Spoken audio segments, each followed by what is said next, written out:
Gimana kalau ternyata solusi untuk masalah-masalah modern yang kita hadapi sekarang ini sebenarnya udah ada, terkubur di masa lalu kita sendiri. Hari ini kita akan coba gali lagi sebuah cetak biru yang hilang dari sejarah prakolonial Indonesia, yang mungkin banget bisa jadi panduan buat masa depan kita.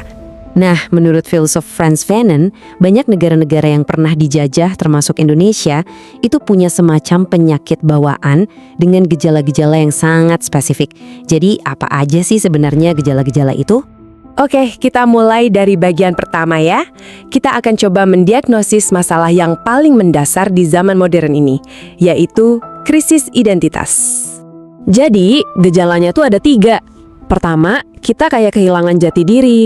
Kedua, kita jadi bergantung banget sama cara pikir orang luar atau kacamata asing. Dan yang ketiga, kita ini masih terjebak dalam sistem warisan penjajah, contohnya ekonomi yang isinya cuma ngeruk sumber daya alam aja. Intinya, kita masih berjalan di dalam sebuah kerangka yang sebenarnya bukan kita yang bikin. Terus, kalau masalahnya udah jelas, solusinya di mana dong? Nah, untuk benerin ini semua, kita nggak bisa cuma lihat ke depan. Beberapa ahli justru menyarankan kita buat nengok jauh ke belakang. Karena sejarah itu bukan sekedar catatan masa lalu, tapi bisa jadi sebuah cetak biru buat masa depan. Pencarian kita ini dimulai dari sebuah era yang disebut masa klasik Indonesia.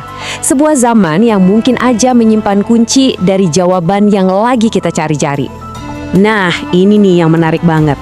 Sadar nggak sih, kalau ingatan kolektif kita sebagai bangsa itu seringnya mentok di zaman kolonial. Padahal, jauh sebelum itu, ada era klasik yang isinya kebudayaan tinggi dan ilmu pengetahuan yang maju. Tapi sayangnya, era itu seakan kepisah sama sebuah periode transisi yang hilang dari memori kita. Tapi, buat bener-bener paham sama era ini, kita nggak bisa pakai kacamata sekarang. Kata sejarawan Azizi Suharyanto, kita harus pakai skala zaman. Maksudnya, kita harus lihat sejarah dari sudut pandang dan ukuran nilai yang berlaku saat itu. Tanpa itu, semua data sejarah ya cuma jadi angka mati. Biar gampang, coba deh bayangin seekor kumbang badak. Kelihatannya kecil, rapuh, biasa aja kan? Tapi kalau kita pakai skala yang benar, ternyata dia bisa ngangkat beban 850 kali berat badannya sendiri. Itu setara kayak manusia ngangkat tank. Nah, prinsip yang sama persis berlaku buat sejarah. Oke, sekarang apa yang terjadi waktu kita menerapkan skala zaman ini ke pencapaian-pencapaian di era klasik? Hasilnya benar-benar di luar dugaan. Coba lihat ini. Catatan-catatan kuno ngegambarin masyarakat zaman itu punya integritas yang tinggi banget. Saking tingginya, dompet yang ketinggalan di jalan itu bisa nggak disentuh sama sekali selama berbulan-bulan. Beda banget ya sama zaman sekarang, iPhone ketinggalan semenit aja udah was-was. Nggak cuma soal masyarakatnya yang ideal, era ini juga ngelahirin modal kepemimpinan yang bener-bener beda, yang kayaknya sekarang udah langka. Dan ini diwakili oleh satu sosok yang luar biasa. Sejarawan Peter Carey bahkan nggambarin penelitiannya tentang Pangeran Diponegoro itu kayak lagi ngangkat kapal Titanic dari dasar laut.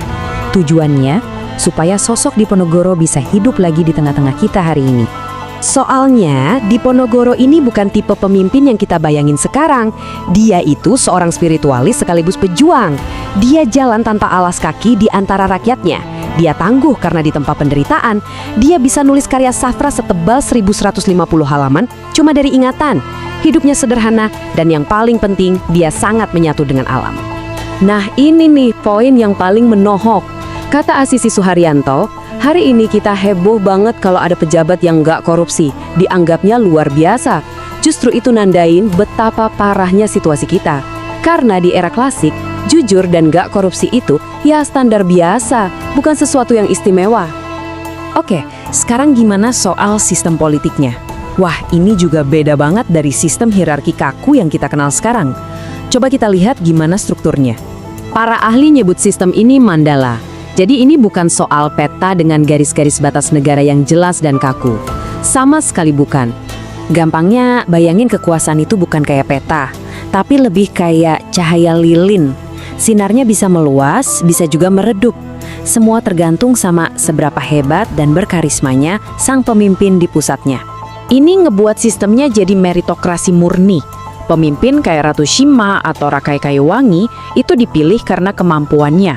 Kekuasaan mereka itu sepenuhnya bergantung sama dukungan rakyat. Kalau rakyat udah nggak suka, dukungannya ditarik, ya udah mandalanya menyusut. Kekuasaannya bisa hilang gitu aja. Semua cita-cita yang kita temukan lagi ini bukan cuma pelajaran sejarah biasa loh. Ini adalah sebuah tawaran pandangan dunia yang ternyata sangat relevan buat masa depan kita. Pandangan dunia ini akarnya adalah rasa hormat yang luar biasa ke alam. Prinsipnya simpel, secukupnya. Ambil dari alam hanya seperlunya. Bahkan hukum di zaman Majapahit itu tegas banget. Kalau ada yang merusak lingkungan sampai menyebabkan kematian, hukumannya sama kayak pembunuhan berencana. Filosofi di baliknya sederhana, tapi dalam banget. Apapun yang terjadi pada alam, ya terjadi juga pada kita. Kenapa? Karena kita ini dianggap bagian dari alam semesta itu sendiri, terbuat dari unsur-unsur yang sama. Kita ini mikrokosmos dari makrokosmos. Kalau kita lihat, poros penggerak dunia atau eksis mundinya itu udah geser total. Dulu porosnya spiritualitas yang bisa membangun mahakarya kayak Borobudur yang selaras sama alam. Sekarang porosnya ekonomi yang nuntut kita buat ngeruk dan eksploitasi tanpa henti. Jadi mungkin masa depan itu bukan tentang memilih salah satu. Mungkin solusinya justru menggabungkan yang terbaik dari dua dunia ini, menciptakan kemajuan yang berkelanjutan dan beretika yang dipandu sama kearifan masa lalu yang tak lekang oleh waktu. Jadi, leluhur kita ternyata udah ninggalin sebuah cetak biru, sebuah panduan potensial menuju masa depan yang lebih seimbang. Pertanyaannya sekarang kembali lagi ke kita, mau kita apakan cetak biru ini? Apa yang akan kita bangun darinya?